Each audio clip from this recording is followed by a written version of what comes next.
Welcome to another episode of the Two and Under podcast. It's another late heartbreak for Newcastle. It's another devastating day for us in Australia, thinking about it all day until the end of the day. Dimi, you've been in Bali. You've survived. How are you doing? Was better last week, mate, when we won the derby, and I could enjoy the derby on holiday. That was great. But yeah, these late goals that we're conceding and the losses are starting to really stack up. But starting to forget how we win games now, and it is frustrating to concede late again. And I mean, Man City is probably the best team in Europe, so it's not the end of the world that we lose that game. But it just compounds because we've been losing a lot lately, and it just adds to the misery, so to speak. It's almost got to the point where you expect to lose, and when it's Man City as well, especially. But we're going to talk about the game, but we'll do part two, and we'll talk a bit about the transfer window and the accounts that came out from the club this week, and talk about what Darren Eales said a bit. And I've got some stats as well on those late goals, which, like you said, are just stacking up.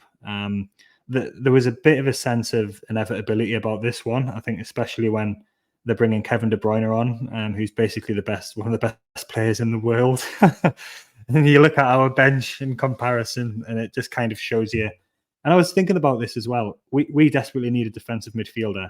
Man City have got three. They've got Rodri, who's the best in the world. They've got Kovacic, who is pretty much a defensive midfielder, and then they've got one they don't want that we would absolutely love to have, Calvin Phillips as well.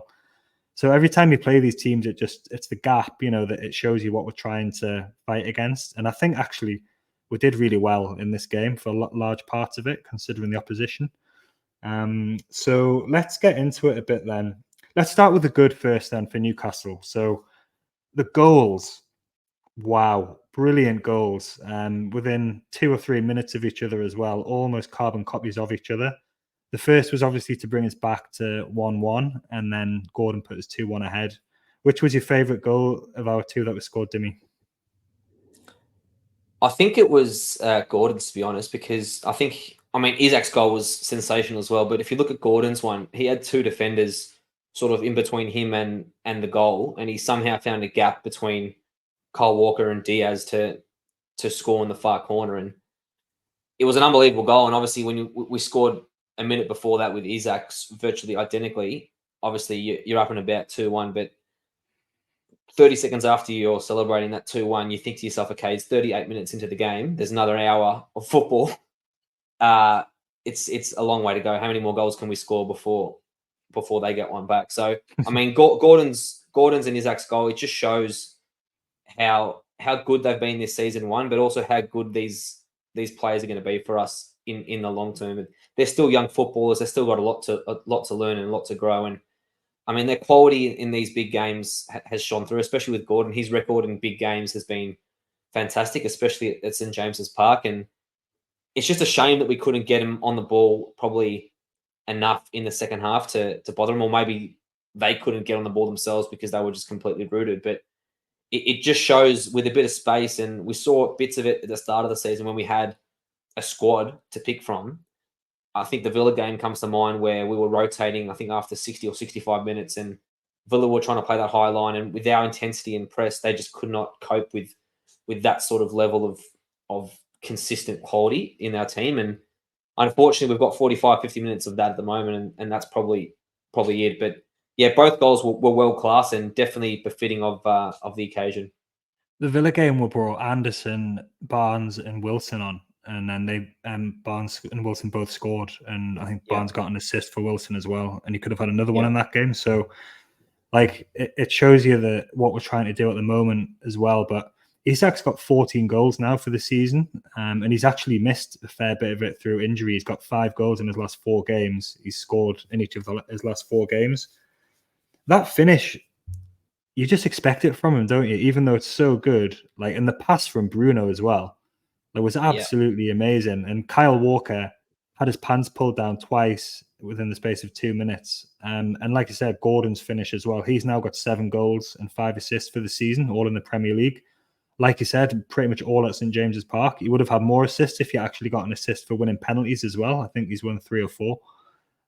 So I said at the start of the season, it was my bold prediction that Gordon was going to get double figures, goals and assists. And only really good players can actually do that, and it looks like he's on his way to doing that.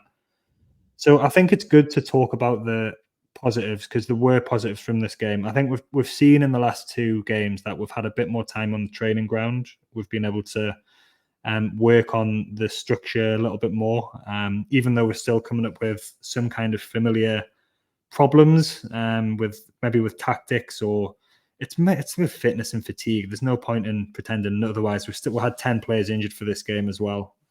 So it was very good to be ahead.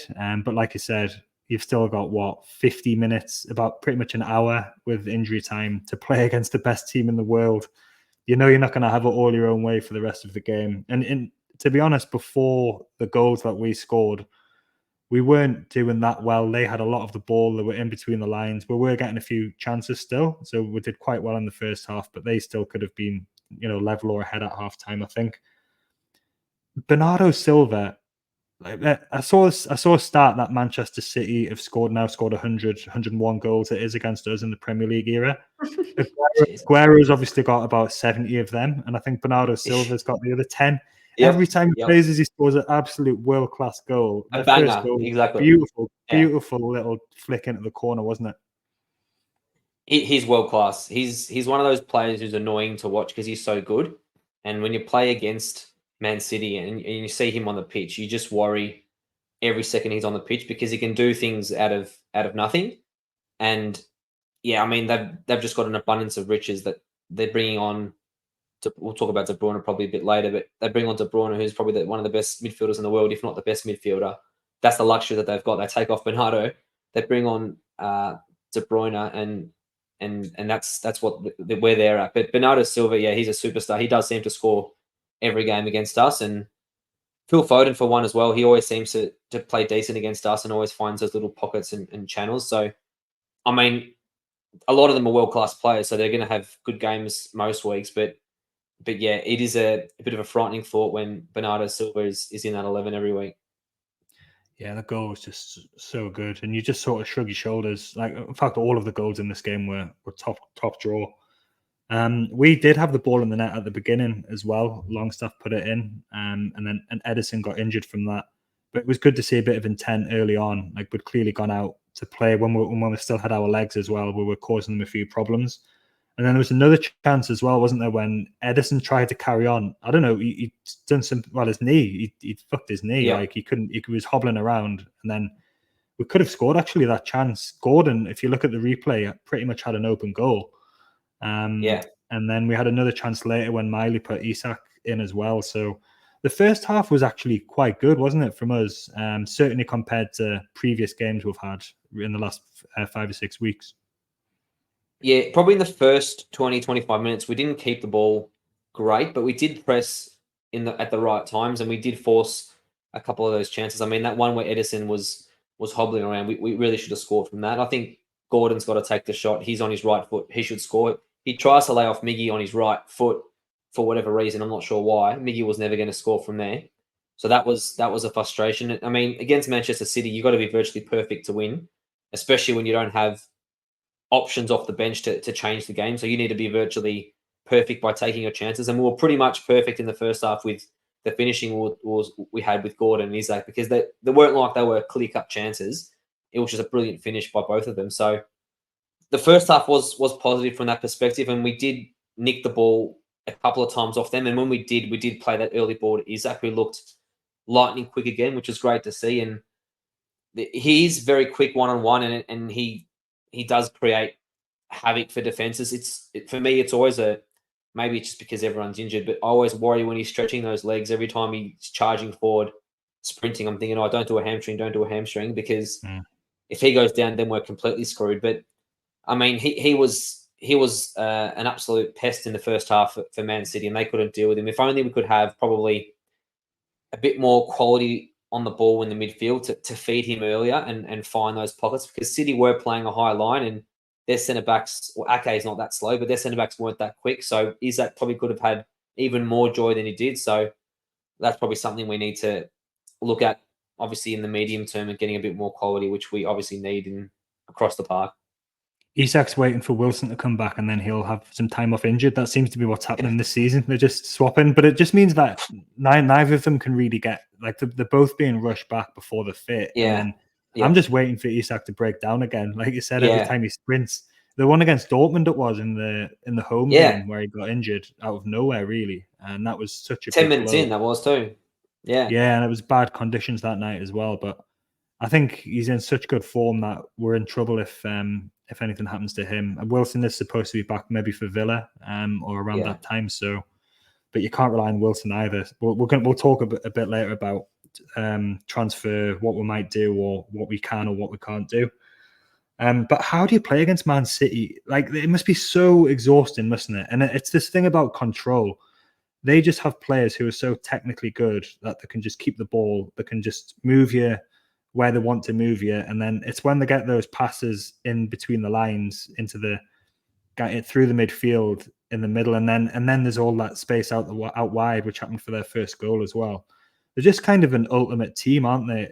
In sort of technical ability, tactical skill. Like, it must be so exhausting to play against this team for the midfielders and for the whole team, really. Absolutely. I mean, they're the best team in Europe or in the world for me. Clearly, they're the options they have throughout, not just the 11, but throughout the whole squad is frightening. And I mean, they didn't even have Haaland up front yesterday. God forbid he was playing yesterday as well. But yeah, it's ridiculous the way they play football. It's very similar to the way Barca used to play under Pep, and they call it the tiki taka. They keep the ball, they move you around, and they stay very patient. But it's those players that play in between the lines that cause havoc. And City have got 3 or 4 of them probably that can do that. Foden was doing it. Doku was doing it. De Bruyne did it later on. Bernardo Silva was doing it. So we were constantly sort of not out of position, but being exposed for just not being as good as them, really. And for them being able to hit that 1%, 2% pass 6 times out of 10 means they're in 6 times out of 10. And with their quality, it's just a game of averages and numbers. They're going to score or they're going to create chances more often than not. And you just got to be lucky on the day that they're either not going to take their chances or for whatever reason their passing is a little bit off for that day, which is very rare because they've got probably the best technical quality team in the world. So you are caught between a rock and a hard place playing against them, and your midfield has to be as disciplined and switched on as anything in the team. I mean, obviously the attacking wingers have to tuck back and help the fullbacks, but that midfield three has to make sure there's no space pass the ball in behind them. And we'll talk about their goals a bit later, but that second goal for De Bruyne, Longstaff just left his position ever so briefly, and then he gave Rodri the angle to pass the ball to De Bruyne, who then did the rest. So it's very taxing mentally and physically to play like that. And as we've talked about many times, and people get frustrated talking about it, when you're playing the same boys week in, week out, they're mentally and physically cooked. They can't do it at the high intensity level that we want them to, because they actually aren't capable of doing that. They're good players, they're very good players, but physically and technically they're just not at that level to do it week in, week out for 95 minutes. So unfortunately, it is what it is for us, and we've just got to sort of ride our luck sometimes in these games to get away with it. One of them's 17 as well. You know, like, Yeah, there's no way that exactly. Lewis Miley was supposed to play this many games. Well, maybe he was supposed to play this many games over the course of the whole season, not over the course of 2 months. Off the bench as well. Like, yeah, and like off the bench, he was gonna be down for some appearances because he was part of the first team squad, but nothing like this. And he's had to play from the start every game apart from Fulham for the last 2 months against PSG, Chelsea, Man United, Man City. He started twice against Man City. So what a experience and what a learning curve for him. He's acquitted himself well, but there's no doubt that the midfield's missing something from last season. We'll maybe talk about that in a bit as well. What's happening?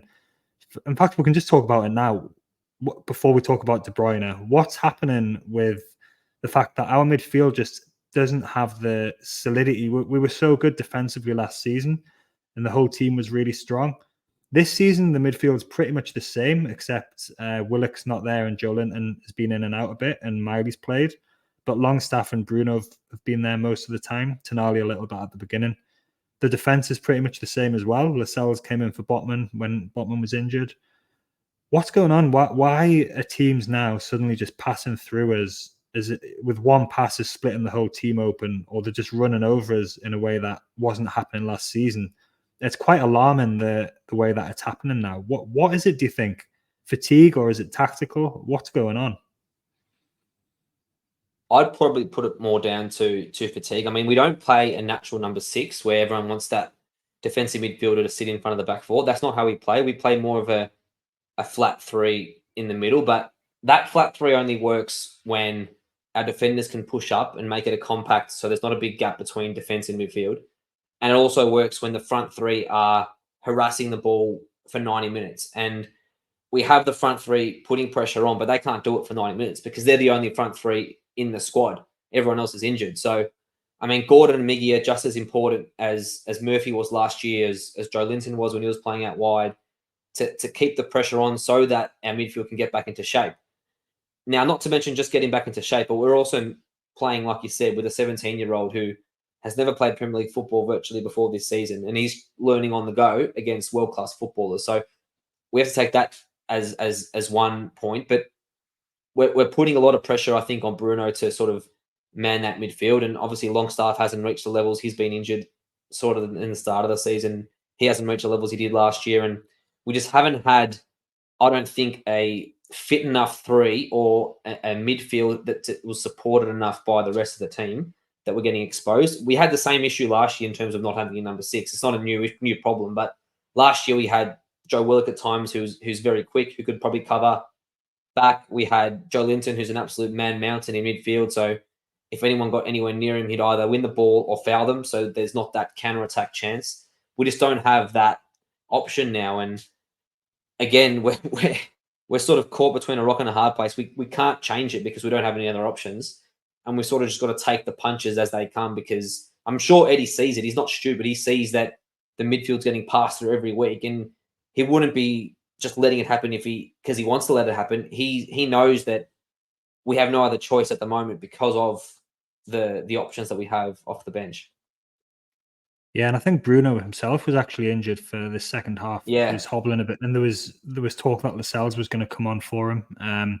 Yeah, that would change the shape of the team completely. So, and we were actually winning this game until 20 minutes to go as well. So, like, it was working really what we were doing. It's just we couldn't see it out because we're against Man City. But just to illustrate the point about the defense, we've conceded 96 shots in the last 4 Premier League games. Like, fair enough, 2 of them have been against Liverpool and Man City, but the other 2 were against Luton and Forest, who both had, I think, over 15 attempts each. So it just shows you that it just sort of rams home that point that we were making about the defensive solidity is just not there. We weren't even given chances at last season, never mind goals. Yeah. There was a spell where we went months without conceding a goal. So, and it was like we went something like 19 goals without conceding the first half goal at one point. Yeah. So it just shows the difference, and I think it is the combination of those things. And it's hard to change the system or change the tactics when we haven't had much time on the training ground as well. So, like you said, Eddie Howe's not a stupid man. He's a very intelligent football coach and a really good manager. So he'll be able to see this. It's just that, and I think he pretty much said this in his post game. He basically said the system had worked well in the first half, and he wanted to leave the attacking players on to give us that counter-attacking threat.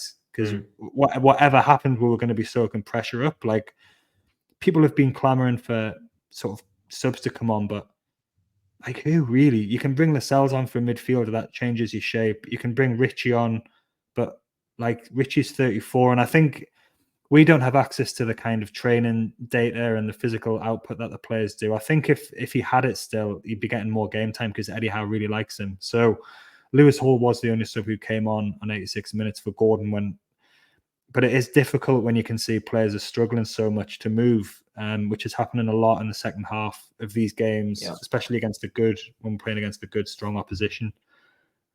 So it's a problem, but it's a problem that the coaches will know about for sure, because we know about it and we don't know what we're talking about when it comes to tactics. So I'm sure there'll be a plan, and we've got 2 weeks now on the training ground before Fulham to try and sort things out a bit. So that's going to be really good to get a bit of rest and recuperation in that time. But we were winning this game still, second half. And I saw Anthony Gordon's interview where he said that the message at half time from Eddie Howe was to just go out and attack again, try and get that third goal.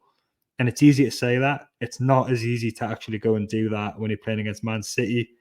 Just when it looked like we'd weathered the storm a bit, it's not like they were having chance after chance either in the second No. half. We were doing pretty well containing them. I think the players put so much effort into this game. The physical effort and their application can't be questioned. Here comes Kevin de Bruyne, the best midfielder in the world. He's been injured since August. He's got a new haircut. He's been copying. He must go to Jack Grealish's barber now. What do you think? What are your thoughts when you see De Bruyne strolling onto the pitch with half an hour to go? Not good, to be honest. Not good.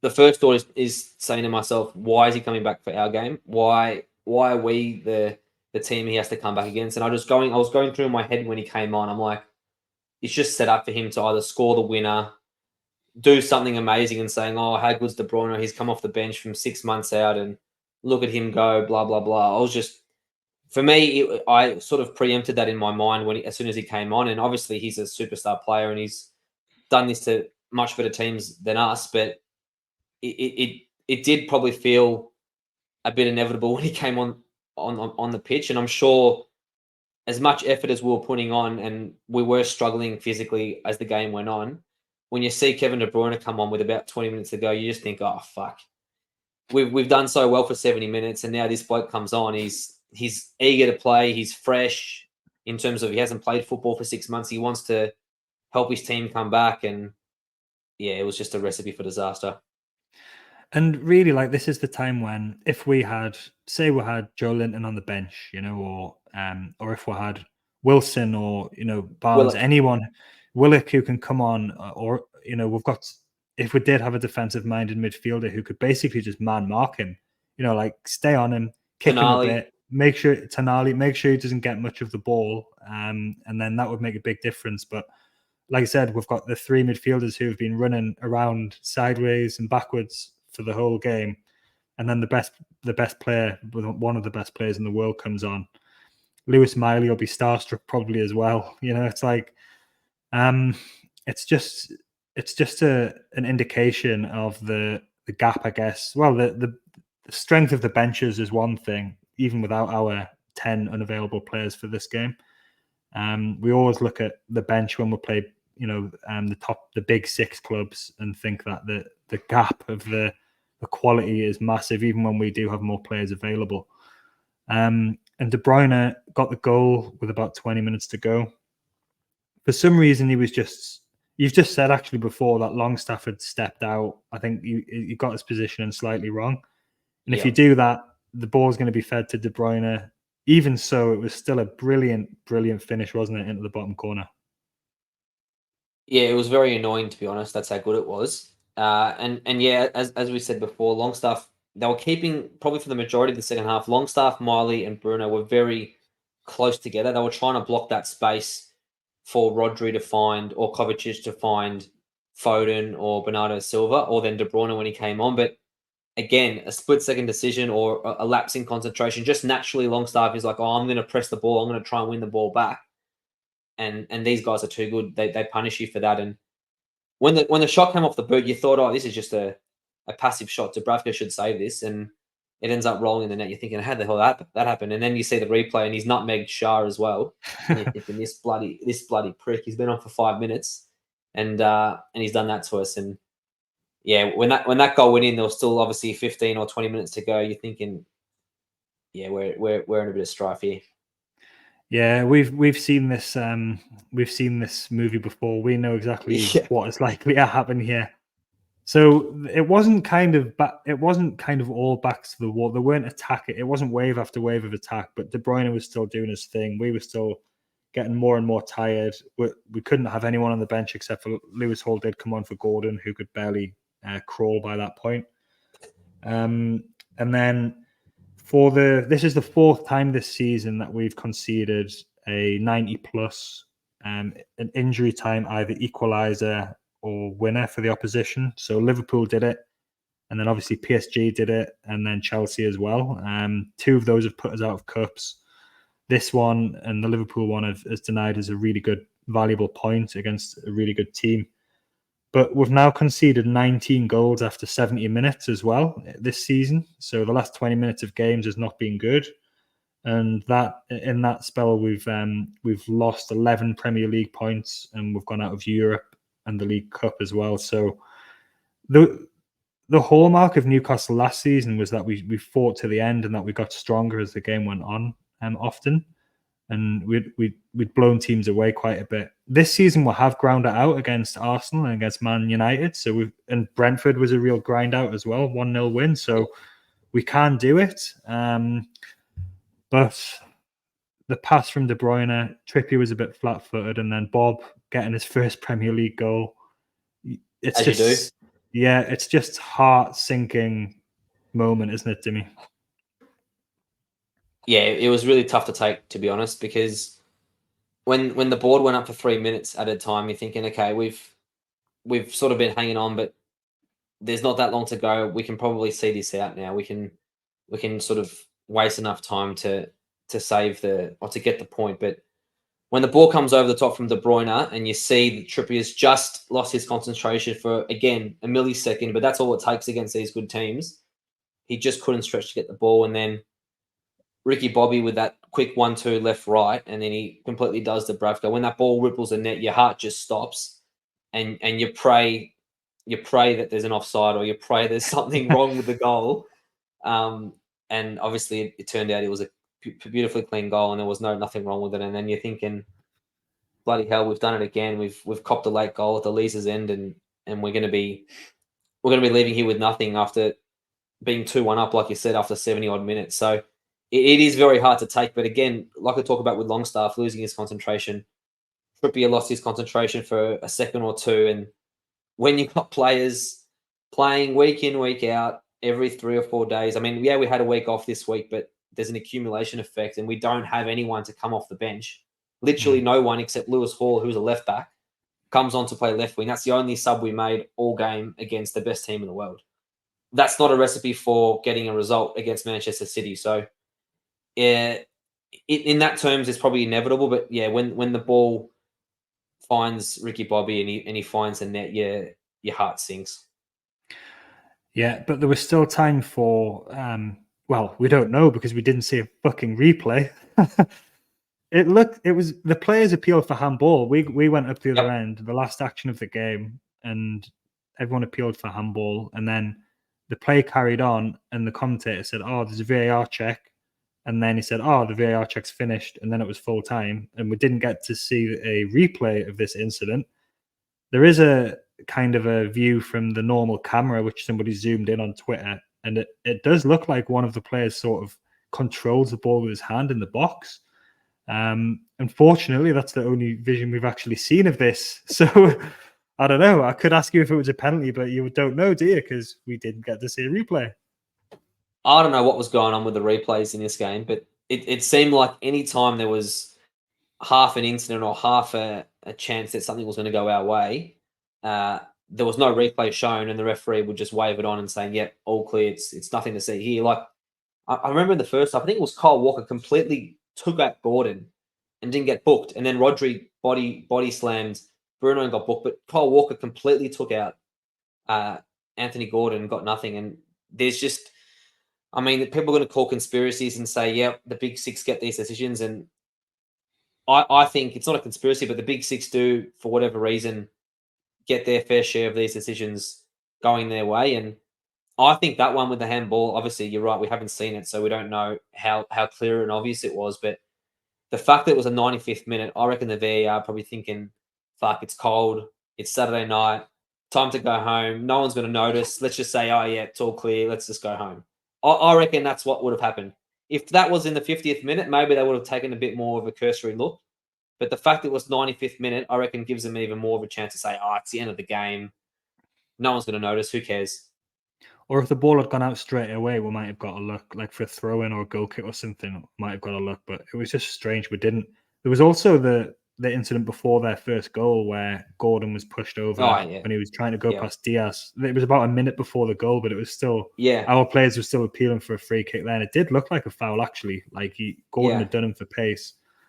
But then Bruno probably could have been sent off. Like he got a really stupid yellow card early, and then he went in late again later on, and he caught Rodri's foot, which was then Rodri got upset and clattered Bruno. But then Rodri could have been sent off because there was that goalmouth scramble where he came in late onto Bruno as well. So yeah, it must be hard to referee games like this, especially when Bruno's going around doing his thing. That referee though, just to comment on him, I don't know what they're doing about dissent, because it seemed like every single challenge in that game, there was a Manchester City player surrounding the referee and complaining. I mean, Rodri, after he got booked, was having a go for a good 30, 40 seconds after that. If the referees want to stamp out dissent and they say, oh, no dissent to referees, why are you not booking him for dissent? And the same thing happened in the second half. I think there was Diaz or someone else went up to the referee and complained because there wasn't a corner given or whatever it was. And they were in the referee's face, waving their arms and everything. And the referee just takes it. It just seems like these big six clubs, they can do whatever they want to the referee. They can treat him like a rag doll virtually. And the referee doesn't have the balls to stand up to them. And it is very frustrating. The funny thing, I think, is when they're abusing the fourth official. Like Pep was doing this in this game. And it's like the fourth official's like, what do you want me to do? I didn't make the decision. Like, what are they actually saying? They're obviously complaining about a decision the referee's made. And then the fourth official is having to try and explain. Even if the fourth official might think it was the wrong decision. So what's he doing? Does he just stand there and go, I don't know, you're right, I don't know. Yeah, who knows? Yeah. Like Klopp does it all the time. They absolutely berate the fourth official as if he's the one who's made the decision. So that must be probably the hardest job for a referee to be. If you get told, you get the phone call that you're fourth official for Liverpool v Man City, you think about pulling the sickie for that one, I think. Absolutely. Horrible. All right, so let's look at this. Is actually getting quite depressing now when we look at the league table. Yeah. But we are 10th. This is the lowest we've been for a long time. Yeah. We've been sucked back into the mid-table. We're only, even Chelsea have gone above us now, so we're only 2 points off 7th, and we're only 5 points off 6th still. But it's looking harder and harder to see a way this season where we can actually claw this back. We have now played City and Liverpool twice, which is good news. And then the next league game is against Villa, so that'll be good to get that out the way as well. That'll be the top three. The top three played twice. So we do have easier fixtures coming up. We're obviously going to have players coming back at some point as well. But what do you think's happening? And I'm going to talk about this in part 2 as well when we talk about the transfer situation. What do you think Eddie Howe and the club are thinking at this stage about this season? And what do you think? Do you think they've readjusted their aims and their targets for the season now? Or do you think they're still thinking we can get a top 4 push with a good win and some players back? I don't think they've adjusted the targets, but obviously we're in the reality of where we are in terms of the hand we've been dealt with our squad and picking out a squad. It just so happened that during the busiest time of the season, we had no players to pick from. We had the same team to play 11 games or 10 games in 30 days, whatever it was. And we managed to somehow get kicked out of 2 competitions and drop from 5th to 10th. So I think Eddie's frustrated. Obviously, the whole club is frustrated with this run, but it's something that we really have to keep in perspective. Like you said, we've played City and Liverpool twice. Villa are this week. Yes, Villa are 3rd, but I don't think Villa are that far ahead of us, if I'm honest, with our best performances. So Villa isn't a game that I don't think we should be really scared of and thinking, oh, we have to park the bus to try and get a draw out of that game. So there's going to be chances for us, touch wood, we get some players back that we can get on a run. And we have seen that this team can win 6, 7, 8 games in a very short space of time. So I think that's what Eddie's going to be holding on to, that we can get on that run and get into the top 6. Top 4 is probably going to be a stretch, just considering the teams that are up there at the moment. But I definitely think top 6 is doable. West Ham are 5 points clear of us. West Ham have just lost Paqueta for, I think, 2 months. And I think they've lost someone else as well for a long period of time. So I think Bowen's out as well. So they've got some injuries, West Ham. So there's going to be West Ham have got European football, Brighton have got European football, Chelsea are rubbish, so ignore them, and Manchester United, we know they're rubbish as well. So I still think those teams directly above us can be caught. Tottenham are starting to pull away, and if they beat Manchester United this morning, that might make it even harder. But I still wouldn't be adjusting our expectations in terms of 8th or 9th in terms of that's all we can get. I'd still be thinking, look, let's get the cavalry back and let's see if we can get 3, 4, 5 wins in a row and start climbing the table. And we've already done it this season where we won 7 out of 10 Yeah. Premier League games. So, like I said, we're definitely capable of doing that again, especially when we get the easier fixtures. And confidence is massive in football. So, and I do think, despite the defeat today, I think we will actually take confidence from that. We've gone toe to toe with Man City for long periods. Yeah. We've scored 2 phenomenal goals, showing that we've scored a lot of goals lately, actually, against Liverpool and Sunderland as well. So, Fulham have got 3 goals. We have been scoring goals. It's just whether we can do any tweaks and whether we can maybe bring some help in the transfer window. So we will talk about that in part 2. We will be back just after this and we'll get into that.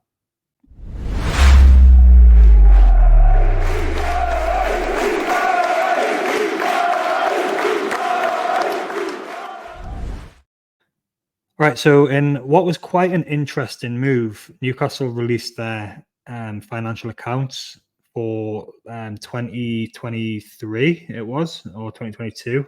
2023, so they released them last week, which is actually a few months earlier than usual. It's usually around April time that they come out, and it's the financial results up until the end of last season.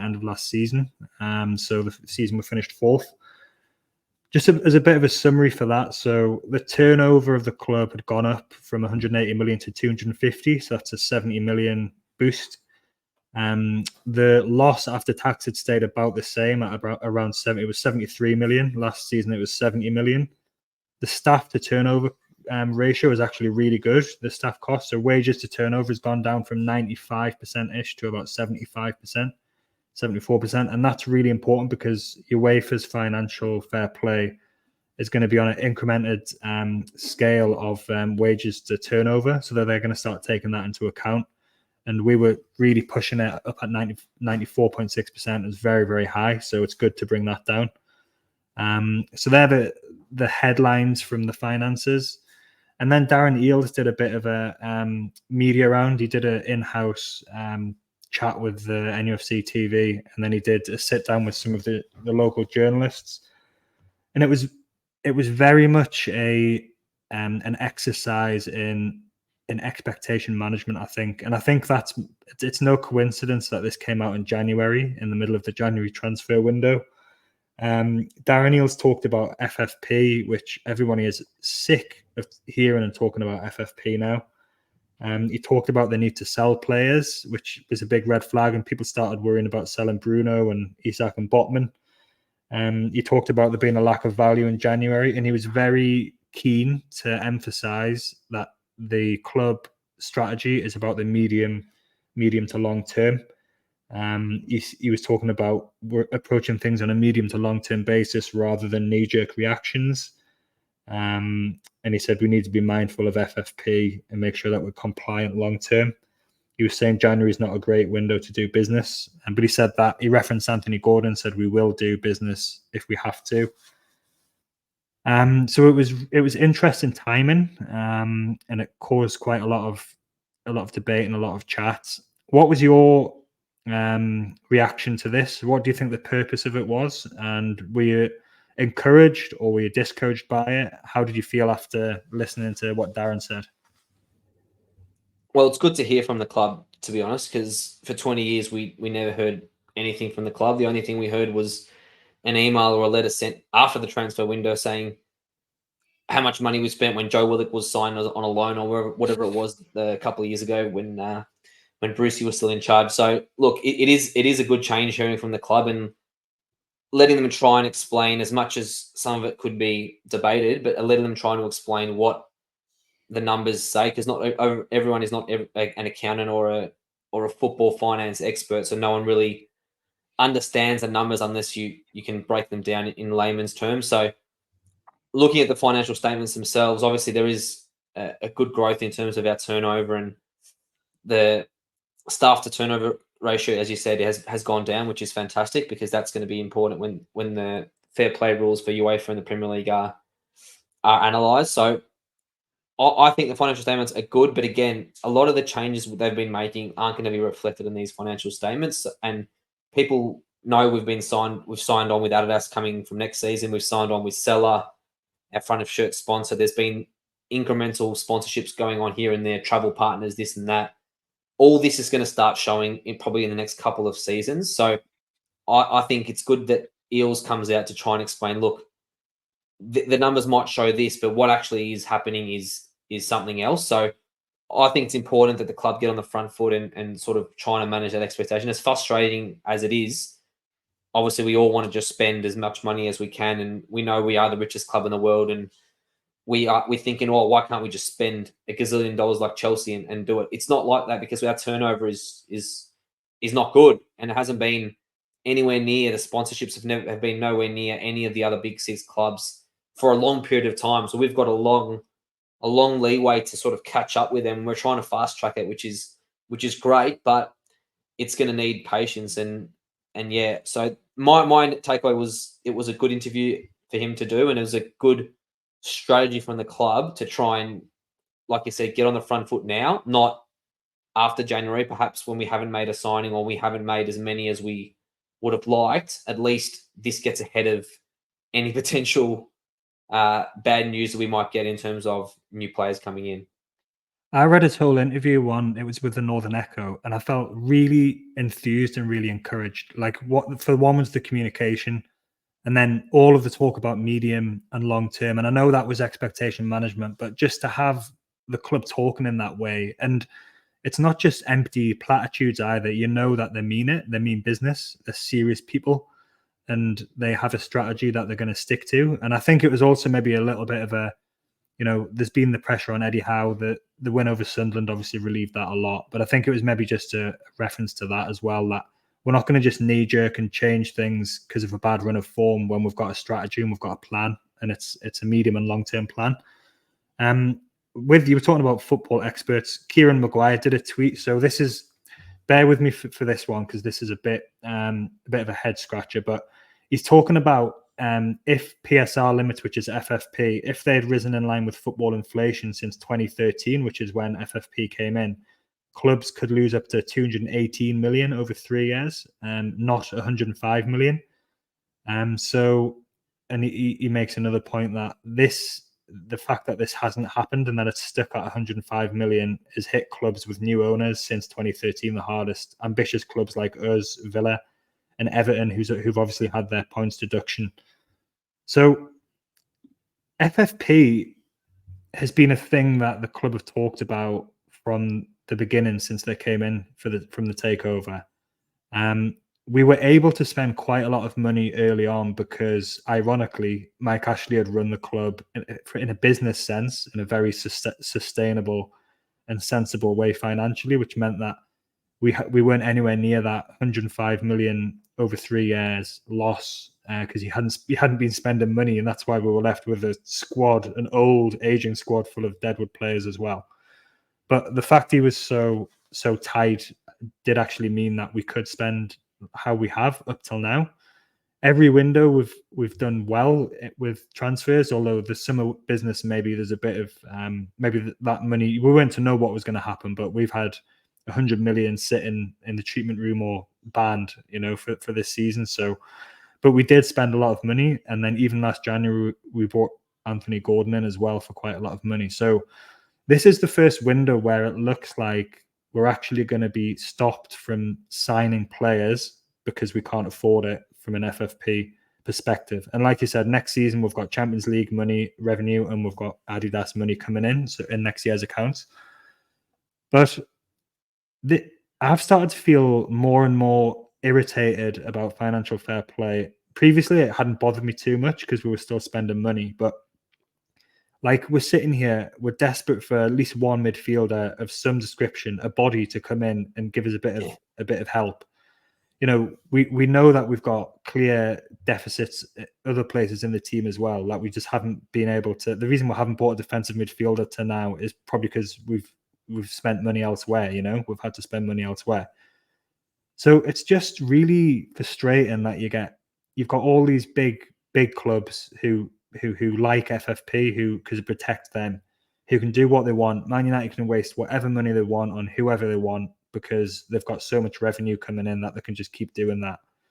Like Man City and Liverpool sell academy players for 10 million plus. So and Chelsea, so that's what keeps them afloat in terms of FFP.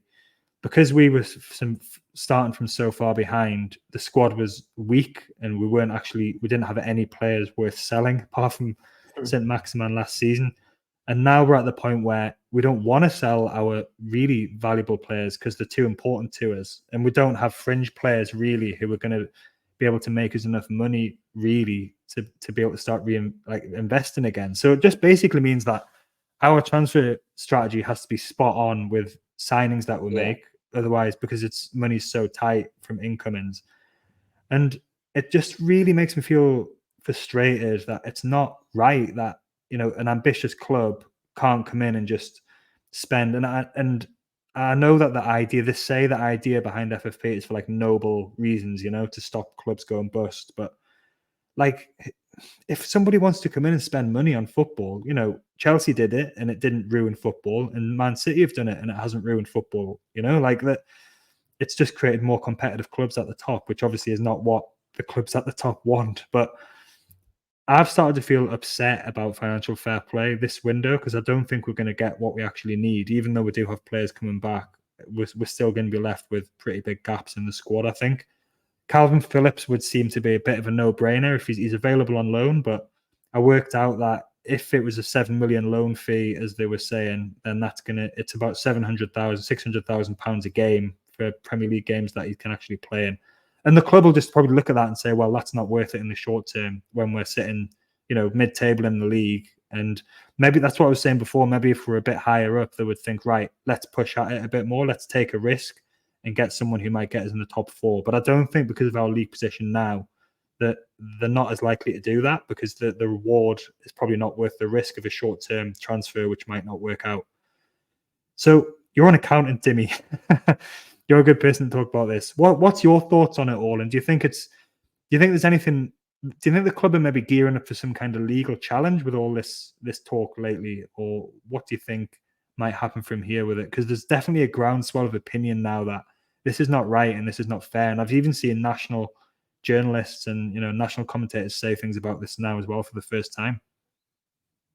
Well, I just think that no one has understood it previously, and no one has bothered to try and read up about it and try to understand what it actually does and why it's in place. I think now the wool's now being pulled behind everyone's eyes and seeing that this has been designed to keep the top six where they are and to keep everybody else where they are. And the top six, because they've got this 20-year or 15-year head start on everybody else, it's practically not possible for those clubs, despite whatever ownership they're going to get, to bridge that gap. And you're right, it is, the more and more it's starting to affect us, the more and more we're reading about it, it is getting more and more annoying and frustrating. I think as much as we hate Ashley, and Ashley is a stain on the club, we actually have to thank him, because the fact he was such a tight ass for 15 or so years gave us the opportunity to spend the money we have in the last couple of years. Imagine we'd spend some money under Ashley, we'd be way over these losses limits, and we would have no chance to replenish the squad as we have. And then we would be really fucked. So luckily we were a tight ass club and we could actually spend some money in the first couple of years of Howe and get these quality players in. And you're right in terms of we've been unlucky with our signings. I mean, we've got 70 million player Tonali who can't play. We've got a $35-40 million player Barnes who hasn't played basically all season. That's 115 million that we've spent that on players that we can't use. And it is unlucky. It is not what the club wanted. Obviously, Tonali would have been a crucial part of the team, and I'm sure Harvey Barnes would have been a crucial part of the first 11 as well. But it shows me this FFP rule that was brought in only to protect the big six clubs. And when you see their turnover levels and you see the revenue streams that they have compared to everybody else, it's an unfair fight, to be fair. And we're going to be pushing the proverbial uphill for a while until we can get our revenue streams. We're not even going to get them anywhere near the levels that the top six clubs are up, but get them to a level that we can actually spend some money. And again, it's going to be the same sort of thing for us. We're going to have to nail probably 3 out of 3 signings every window to get incrementally better to get up to their level, because we're not going to be able to just throw 90 million like Manchester United did on Sancho and just loan him out to Dortmund for nothing for 6 months, or spend 100 million on Pogba and let him go for free because he's a nuisance. We just don't have that luxury. And it is frustrating for us because we can see that we've got the ownership who's ambitious. They've laid out the plans. They've said that we want to do this. We want to win titles. We want to invest in the city, invest in the stadium, but they're handcuffed at the moment. I'm pretty sure the Saudis themselves, PIF, would be absolutely ropeable with the fact that they can't spend their money. They're saying, far out, we've got billions and billions of dollars sitting here and we can't use it. What the hell's the point? What do we spend all this money on Newcastle if we can't even use our hedge funds, our wealth funds? So it is unfortunately the position we're in. And I think, like you said, I think more light needs to be shone on the FFP rules, and the fact they haven't changed, or the thresholds haven't changed in 11 years, where everything else has changed, is very peculiar and very fishy. And it seems like, again, certain clubs in the Premier League trying to protect themselves from any other club who wants to be ambitious. And we can say, why did he give Matt Ritchie and Paul Dummett a new contract? But if they're not there, then there's no one in that squad space, because we can't afford, we can't afford even 10, 15 million on a new winger or a left back now. We just don't have academy. And we don't have that many academy players who are capable of. I mean, Lewis Miley's been sensational. He's been a superstar this season, but we have no other young players coming through that academy who can fill the gaps in the squad that we might have. So these players are there virtually by default because there's literally no one else we can spend the money on. It's cheaper for us to keep them, pay them whatever we're paying them per week, than buy another player in for someone on that similar standing in the squad. Yeah, and so there is quite a few players out of contract in the summer, which is going to free up wages if they all leave. There's going to be quite a lot of you call them deadwood players who leave, but then they are going to have to be replaced. I guess we do have players out on loan, so like the likes of Manquillo will be covered, or Kraft if he leaves, by Ashby coming back. Even though he hasn't done that well on loan, but we've already got 2 of the right backs. You've got, if let's say Miggy was to leave, because he probably is one who we might want to sell, who's at a decent age. Then you've got Mente who can come in, and I think we probably will buy a right winger as well. So, like the club, you can see what the club are doing and what the strategy is. But I don't think there's going to be any way of avoiding, and I don't want this to happen. But I think Darren Eales was laying the path for this to happen.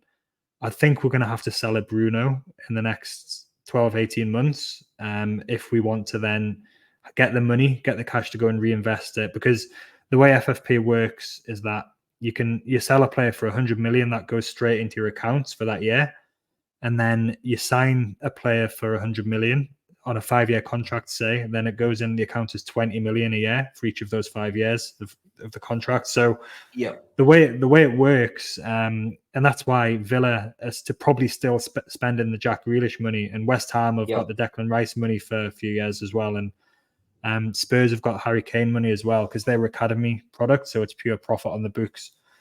I don't think that we're going to be able to avoid selling a big player at some point, and that's just another signal that FFP, because we'll sell a player, one of our best players, to one of the biggest clubs in the world, probably, because that's the level that Bruno's at, or a Isak, or a Botman, or even a Gordon. Really, that's what the level that they're at. And it's so frustrating, and it just shows you the system is rigged in favor of the successful historic clubs, that they can just go and cherry pick our best player because we need it to spend the money. And maybe it won't happen unless Bruno says that he wants to leave, which might seem unlikely. But the club might decide, look, we actually need this to give us financial ability to go out and sign 3 or 4 new players in positions we desperately need to improve the squad as a whole. How likely do you think something like that might be to happen this summer, or maybe 18 months, 2 years down the line? I don't think it will happen this summer, to be honest. I still think they want to keep the core of that team together, and I don't think Bruno would be, just judging what we can see from him and see how he behaves as a Newcastle player. He doesn't seem like the one who's going to go to the board or go to the department and say, I want to leave and I want to go to Real Madrid or Paris Saint-Germain, wherever he would want to go. But you're right. We need to find sellable assets. I mean, if you look at our squad, who is worth any money? It's Isak, it's Bruno, and it's Botman at the moment. Gordon. Maybe, Gordon as well. Correct. Maybe Lewis Miley. I mean, we don't want to sell Lewis Miley, but maybe in 2 or 3 years, Lewis Miley is worth $50 million. Maybe we sell Lewis Miley. I don't think we're going to get $50 million for Longstaff, as we suppose we got the bid a couple of years ago from Manchester United. But we don't have anyone who we could sell. And again, this is a legacy issue from Ashley, because the squad was just a bunch of hardworking battlers who probably aren't worth much more than what we paid for. And on the wages that we were paying, no one was going to give that money. So they've just stayed on our books. So it's probably going to happen, maybe not next summer, but maybe the summer after. There may have to be a sale that would upset some people. I'm still keeping a hope that we're going to keep that core together for a very long time. And it's going to be like our Vincent Kompany for Manchester City, who was there for 8 or 9 years. David Silva, who was there for a long time as well.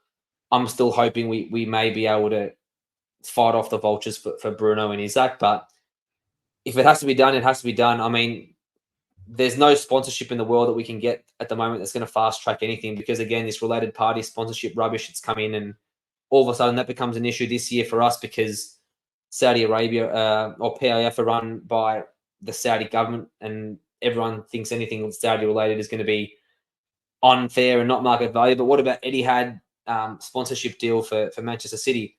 What about Sports Direct, who were free advertising in Newcastle for 20 years, and they were paying us jack shit for 20 years, but no one cared then? We should sue Sports Direct or sue the Premier League for 15 years of lost income for all those years. How about that?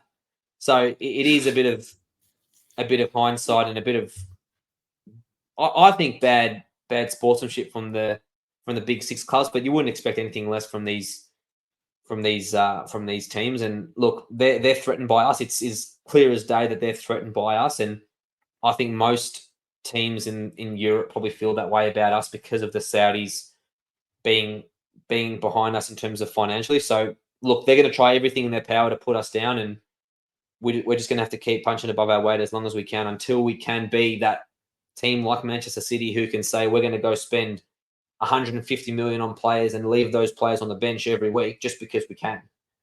I mean, This morning, if you look at the game this morning again, they got Nunes on the bench who they spend 60 odd million from Wolves.